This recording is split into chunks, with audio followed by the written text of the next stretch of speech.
ঘূর্ণিঝড় রেমালের আঘাতে লণ্ডভণ্ড হয়ে গেছে দেশের উপকূলীয় অঞ্চল। ঝড়ের তাণ্ডবে বরিশালে ৩, ভোলায় ২ এবং খুলনার সাতক্ষীরা, কুয়াকাটা ও চট্টগ্রামে ১ জন করে মোট ১০ জনের মৃত্যু হয়েছে। তাদের বেশিরভাগই মারা গেছেন গাছচাপায় ও দেয়াল ভেঙে পড়ে। এখনো পর্যন্ত বিদ্যুৎবিহীন গোটা বরিশাল জেলা। কোথাও বিদ্যুতের খুঁটি উপড়ে গেছে, গাছ পড়ে ছিঁড়ে গেছে তার, জলোচ্ছ্বাসে ভেসে গেছে ঘেরের মাছ। ঘূর্ণিঝড়ে বরিশাল জেলায় ২৫৫টি ঘরবাড়ি সম্পূর্ণ এবং ২৬৮৫টি ঘরবাড়ি আংশিক বিধ্বস্ত হয়েছে বলে নিশ্চিত করেছে বরিশালের জেলা প্রশাসন। বাগেরহাটের মোংলা, সাতক্ষীরা, পটুয়াখালী, কুয়াকাটা, খেপুপাড়া, বরগুনা, খুলনা, সুন্দরবনে ব্যাপক ক্ষতি হয়েছে। ঝোড়ো বাতাসে বিধ্বস্ত হয়েছে ১.৫ লাখ ঘরবাড়ি, বাঁধ ভেঙে তলিয়ে গেছে গ্রামের পর গ্রাম। গাছপালা উপড়ে বিচ্ছিন্ন হয়েছে, বন্ধ আছে বিদ্যুৎ সংযোগ।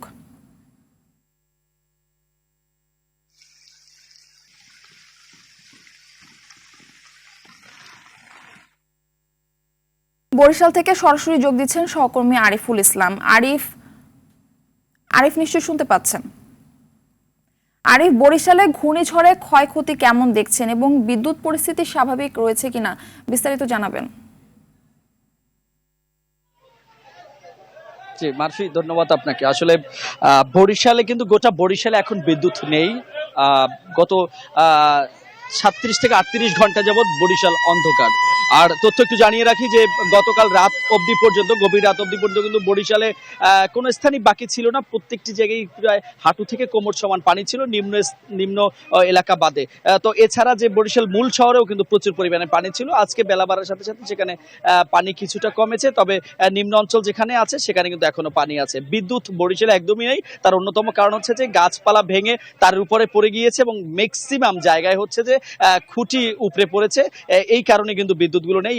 বিশেষ করে বরিশাল জেলা প্রশাসক কার্যালয় পর্যন্ত বিদ্যুৎ বিচ্ছিন্ন। আর তথ্য একটু জানিয়ে রাখি, আমরা সকালে যে তথ্যটি পেয়েছি, বরিশাল জেলা প্রশাসক জানিয়েছেন যে এখন পর্যন্ত ২৫৫টি ঘর বাড়ি একদমই বিধ্বস্ত হয়েছে। এছাড়াও ২৬৫০-এর মতো ঘর বাড়ি আংশিক বিধ্বস্ত হয়েছে, সেখানে ক্ষয়ক্ষতি হয়েছে। এ ব্যাপারে বরিশাল জেলা প্রশাসন থেকে শুরু করে যারা সংশ্লিষ্ট কর্মকর্তা রয়েছেন তারা আর্থিক সহায়তা এবং সার্বিকভাবে খাবারের ব্যবস্থা করে যাচ্ছেন। আর যেটি একটু বলতে চাই সেটি হচ্ছে যে বরিশালের যেহেতু নদীমাতৃক শহর, অন্যান্য যে উপজেলাগুলো রয়েছে, যেই উপজেলাগুলো সাধারণত নদী বেষ্টিত, মেহেন্দিগঞ্জ, হিজলা, বাকেরগঞ্জ অবস্থা খুবই দুর্বিষহ অবস্থা সেখানে মূলত। আর বরিশাল এখন পর্যন্ত যা আছে ভালো, তবে এখন যেখানটা আমি দাঁড়িয়ে আছি বরিশাল নৌপল্টনে, এখন পর্যন্ত এখান থেকে কিন্তু কোনো নৌ চলাচল করছে না। বরিশাল BIWT এর যিনি নদীবন্দর কর্মকর্তা রয়েছেন তার সাথে কথা বলেছি, তিনি আমাদেরকে জানিয়েছেন যে পরবর্তী নির্দেশ দেওয়া না পর্যন্ত অভ্যন্তরীণ রুটেও কোনো লঞ্চ চলাচল করবে না। মারফি, এই ছিল বরিশাল থেকে। হয়তো পরবর্তী বুলেটিনে বিস্তারিত জানাতে পারবো। ধন্যবাদ আপনাকে। ঘূর্ণিঝড়ে ক্ষয়ক্ষতির বিষয়ে জানাতে পটুয়াখালীর কুয়াকাটা থেকে সরাসরি যোগ দিচ্ছেন সহকর্মী কাজী সাইদ। সাইদ, ঘূর্ণিঝড়ের পর বিদ্যুৎ পরিস্থিতি স্বাভাবিক হয়েছে কিনা, এছাড়া উপকূলে ক্ষয়ক্ষতির বিষয়ে বিস্তারিত জানাবেন।